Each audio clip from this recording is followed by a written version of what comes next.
GV news లోకి అందరికీ స్వాగతం సుస్వాగతం. ఈ రోజు మనం కౌలాస్ నాలా ప్రాజెక్టు గురించి కొన్ని విషయాలు తెలుసుకునే ప్రయత్నం చేద్దాం. కౌలాస్ నాలా ప్రాజెక్టు రైతుల ఆశలకు నీరందిస్తున్న మధ్యతరహా సాగునీటి ప్రాజెక్టు.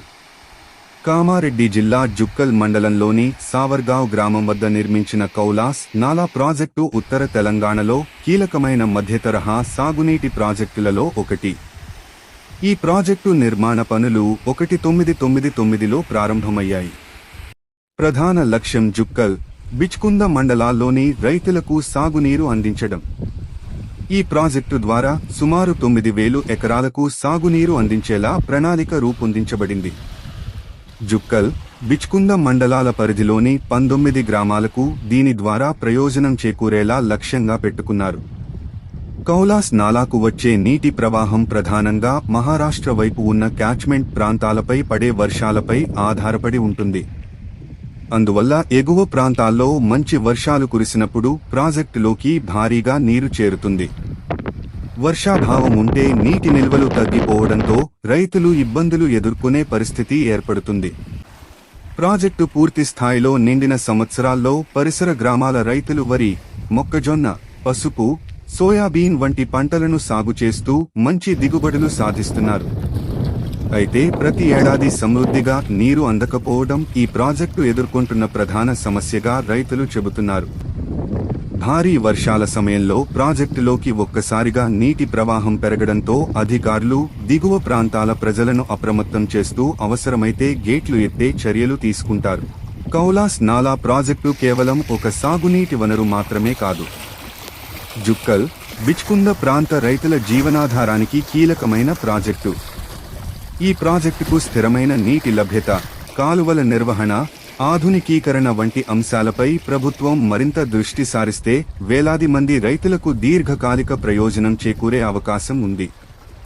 కానీ ఇప్పటికీ నిధులు మంజూరు కాకపోవడంతో ప్రధాన కాలువల మరమ్మతు పనులు చేపట్టడం లేదు. దీంతో గేటు వదిలిన సమయంలో నీరు వృధాగా వెళుతోందని ప్రజలు వాపోతున్నారు. సంబంధిత అధికారులు స్థానికంగా ఉండడం లేదని విమర్శిస్తున్నారు. మరమ్మతు పనులు చేపట్టిన నేటి ఇవ్వదను అడ్డుకోలేకపోతున్నారు. Please subscribe. ఈ ప్రాజెక్టు ద్వారా సుమారు 9,000 ఎకరాలకు సాగునీరు అందించేలా ప్రణాళిక రూపొందించబడింది. జుక్కల్, బిచ్కుంద మండలాల పరిధిలోని 19 గ్రామాలకు దీని ద్వారా ప్రయోజనం చేకూరేలా లక్ష్యంగా పెట్టుకున్నారు. కౌలాస్ నాలాకు వచ్చే నీటి ప్రవాహం ప్రధానంగా మహారాష్ట్ర వైపు ఉన్న క్యాచ్మెంట్ ప్రాంతాలపై పడే వర్షాలపై ఆధారపడి ఉంటుంది.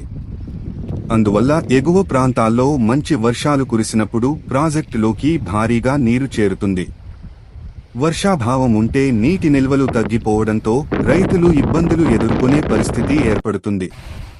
ప్రాజెక్టు పూర్తి స్థాయిలో నిండిన సంవత్సరాల్లో పరిసర గ్రామాల రైతులు వరి, మొక్కజొన్న, పసుపు, సోయాబీన్ వంటి పంటలను సాగు చేస్తూ మంచి దిగుబడులు సాధిస్తున్నారు.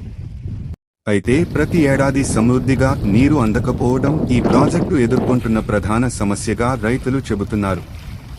భారీ వర్షాల సమయంలో ప్రాజెక్టులోకి ఒక్కసారిగా నీటి ప్రవాహం పెరగడంతో అధికారులు దిగువ ప్రాంతాల ప్రజలను అప్రమత్తం చేస్తూ అవసరమైతే గేట్లు ఎత్తే చర్యలు తీసుకుంటారు. కౌలాస్ నాలా ప్రాజెక్టు కేవలం ఒక సాగునీటి వనరు మాత్రమే కాదు.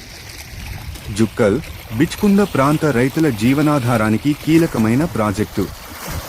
ఈ ప్రాజెక్టుకు స్థిరమైన నీటి లభ్యత, కాలువల నిర్వహణ, ఆధునికీకరణ వంటి అంశాలపై ప్రభుత్వం మరింత దృష్టి సారిస్తే వేలాది మంది రైతులకు దీర్ఘకాలిక ప్రయోజనం చేకూరే అవకాశం ఉంది.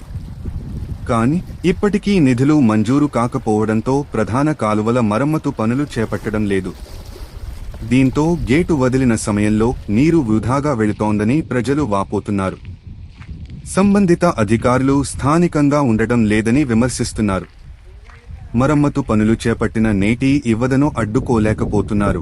Please subscribe. పెద్ద చెరువులో ఒక 400-500 ఎకర్స్ కాయ కట్టుకుండాల్సిన నీళ్ళు ఎంత ఉంటాయి అంత అన్నట్టు, ఎక్కువ అదేం ఎక్కువ కాదు. కానీ మన కెపాసిటీ 1 TMCలో 0.1 అంటే ఎంత 10%. సో 453 మీటర్ల వద్ద ఆగింది. 453.7 దగ్గర ఉంది ప్రజెంట్. అదే దాని లెవెల్. ఇంకా అంటే మీరు చూసానని అంటున్నారు కదా కింద, అది లెవెల్, సిల్ లెవెల్ అంటారు. అదే గేట్ రిపేర్స్ కోసం అని చెప్పేసి ఈసారి ఓఎండ్ఎం కింద 24 lakhs అయితే శాంక్షన్ అయిందండి. దాంట్లో మెయిన్ ఇంక్లూడ్ అయిన 3 items. ఫస్ట్ వైర్ రీప్లేస్మెంట్, అంటే ఉన్న వైర్లు తీసేసి కొత్త వైర్స్ పెడుతున్నారు, రోప్ రీప్లేస్మెంట్ అంటారు. అది కాకుండా ఆయిల్ లూబ్రికేషన్, గ్రీజింగ్, అది స్మూత్ ఫంక్షనింగ్ ఆఫ్ గేట్ కోసం అని చెప్పేసి అది వాడుతూ ఉంటాం. సో ఆ వర్క్ అయితే జరుగుతుంది. రైనీ సీజన్ రాకముందు ఇవన్నీ మనం చేపెట్టేసి కరెక్ట్గా పెడితే రైనీ సీజన్ వచ్చే వరకు మనము కరెక్ట్గా అలర్ట్గా ఉండడానికి ఇదంతా ముందే చేసుకుంటాము. అది కాకుండా మెయిన్గా ఇంకా మెయిన్ కెనాల్ కోసం కొంచెం జంగల్ క్లియరెన్స్ కోసం అని చెప్పేసి అదొకటి శాంక్షన్ వచ్చిందండి 5 lakhs వరకు. అది జంగల్ క్లియరెన్స్ అవుతుంది. దాంట్లో మొత్తం ఓవరాల్గా 5 kilometers స్ట్రెచ్లో, 6 kilometers స్ట్రెచ్లో మెయిన్ కెనాల్ కోసం అదొకటి ఉంది. ప్రజెంట్ అయితే ఆ 2 వర్క్లు నడుస్తున్నాయండి. మిగతాది ఇంకా ఇది పెయింటింగ్ కానీ దానికోసం అని చెప్పేసి అది డ్రిప్ కింద మేము ఎస్టిమేట్ పెట్టామండి. అది ఆ డ్రిప్ అనేది నేషనల్ లెవెల్ ప్రోగ్రామ్, అది వరల్డ్ బ్యాంక్ ఫండ్ చేసింది ఉంటుంది, దాని కింద పెట్టాము. అది శాంక్షన్ అయితే పర్లేదు, అంటే మనకి ఎన్ఓఎల్ అంటే వచ్చింది, వాళ్ళ దగ్గర నుంచి పర్మిషన్ వచ్చింది, మనం ఎస్టిమేట్ సబ్మిట్ చేసాము. ఆ ప్రాసెస్ ఇంకా సాగుతూ ఉంది. అది మన ఇప్పుడు ప్రజెంట్ ఇది చేసేది 1 month అయిపోతుందండి. వర్షాకాలం రాకముందే మనం ఫినిష్ చేసేసుకోవాలి కాబట్టి రెడీ ఉండాలి. ఏంటండి రిపేర్ అంటే అదే అండి, ఆయిల్ వైర్ రిప్లేస్మెంట్, అది వితిన్ 1 month అయిపోతుందండి ఆ పని.